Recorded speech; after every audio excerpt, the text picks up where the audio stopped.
Naazim Richardson, one of the trainers of Bernard Hopkins, thank you for talking to FrankRyan.tv. Now, you said in the press conference that because Freddie Roach was brought in, it gave you an opportunity, who's been with Bernard Hopkins a long time, to sit back and have a look at other things. What other things did you notice?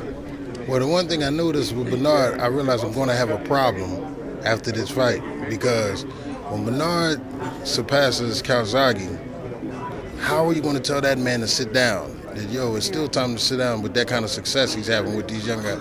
Because the lifestyle, these young guys just don't live like Bernard.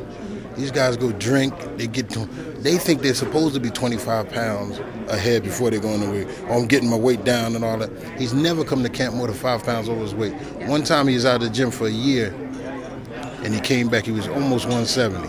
He was under 170, he was fighting 60. But that's the biggest I've ever seen him, you know. But when you sat back and you looked at him tactically with Freddie Roach working on him, and you had an opportunity to sit back and look at things he was or wasn't doing, what is it that you felt needed to be twinned, to beat Joe Calzaghe?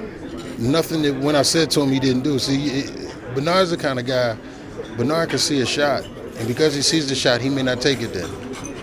He may not take it, and I mean, in camp, he may be sparring you, he may see something and may not take advantage of it to the end of the camp. You know, but he sees it and stores it. So he'll see that. He see that in the first round. So I get on him by little things like, hey, man, how come you're not throwing this? And then he'll show it to you. You know what I mean? So there was nothing that I asked of him that he wasn't capable of doing. And that's what I was really, directed towards, was can this guy still run like he used to run? Can this guy still do, can he handle the various sparring partners like he used to?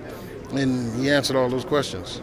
I mean, this is obviously not a pay-per-view fight. It's going out free to air on HBO.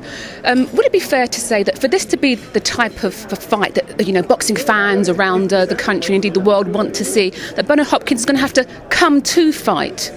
Well, here's the thing. Here's the bottom line. The only thing that you have to do, really, is win. People can complain about the way you won. And like I said, Enzo and Joe are very eloquent speakers. When I see people who speak that well, a lot of times I realize it's because they want you to listen to their words. I learned something in the gym where I tell my athletes, I'm too busy watching what you're doing to hear what you say.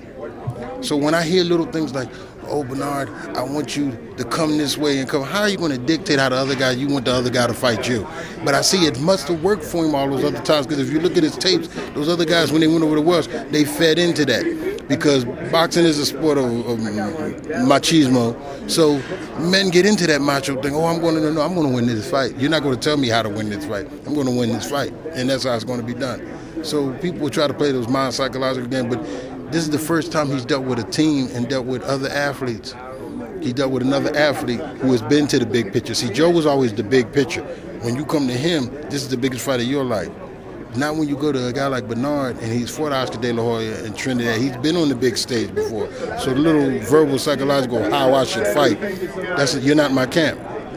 Do you have any respect for Joe Calzaghe in terms of his specific technical ability? I have respect for Joe Calzaghe, and it's not so much about his technical ability. I have respect for Joe Calzaghe as an athlete who's been consistent. I know there's no way he was at his best every time you fight 44 times. But I'm asking specifically technically, because it does seem like, because Bernard has done so much and seen so much, that what maybe the British media or media worldwide think of Joe Calzaghe and his ability to throw so many punches, his fit movement, that the Hopkins camp don't seem to respect that as much. It's not a matter of respect. It's the fact that against who? I got 100 pounds. I got 100 punches around against the heavyweight. See, it's against who you fought. So it's not so much that. My thing I've always done with athletes is this: when you tell me you beat this guy, if Bernard said I beat Tarver, the first question I ask you is, who did Tarver beat? And when you say, well, Tarver beat Roy Jones, well, who did Roy Jones beat? Well, Roy beat Hopkins a bunch of. Okay, now your credibility grows. When you say, hey, I beat Kessler, then I have to ask you, who did Kessler beat? I beat Jeff Lacey. Who did Jeff Lacey beat? And if you go down his list, you really so now that equates to who you play. If the British soccer team comes over and plays a bunch of 12 Manchester's best come over and plays a bunch of 10-year-olds, yeah, they're going to be 77-0 every time against the 10-year-olds. But then we're going to have to ask, who were you playing against? So Calzaghe, for once, has to answer questions. Usually the questions have to be asked to the other person. How do you figure out Calzaghe? How do you fight Calzaghe? How does Calzaghe fight Hopkins? and he's never had to ask that question before. How do you fight Kessler? He stands straight up. He fights robotic. And I like Kessler, but he's robotic. How do you fight Jeff Lacey? He's looking for one punch. He's sitting in one spot, you know. So, bottom line, I respect Joe Calzaghe. And it's difficult sometimes for me to say these things because I don't want to sound like Enzo. I've heard Enzo saying some, Bernard's not a legend. But we call that whistling in the graveyard. And you got to belittle the guy in order for you to psychologically get ready for the guy. I don't need that. I respect Calzaghe because his consistency and being able to perform. Sometimes performing at home sometimes could be harder. See, he has the love of a country to him. As you know, Bernard has fought over here politically as well. So he's never had that kind of embrace. Naazim Richardson, thank you very much. I thank you very much.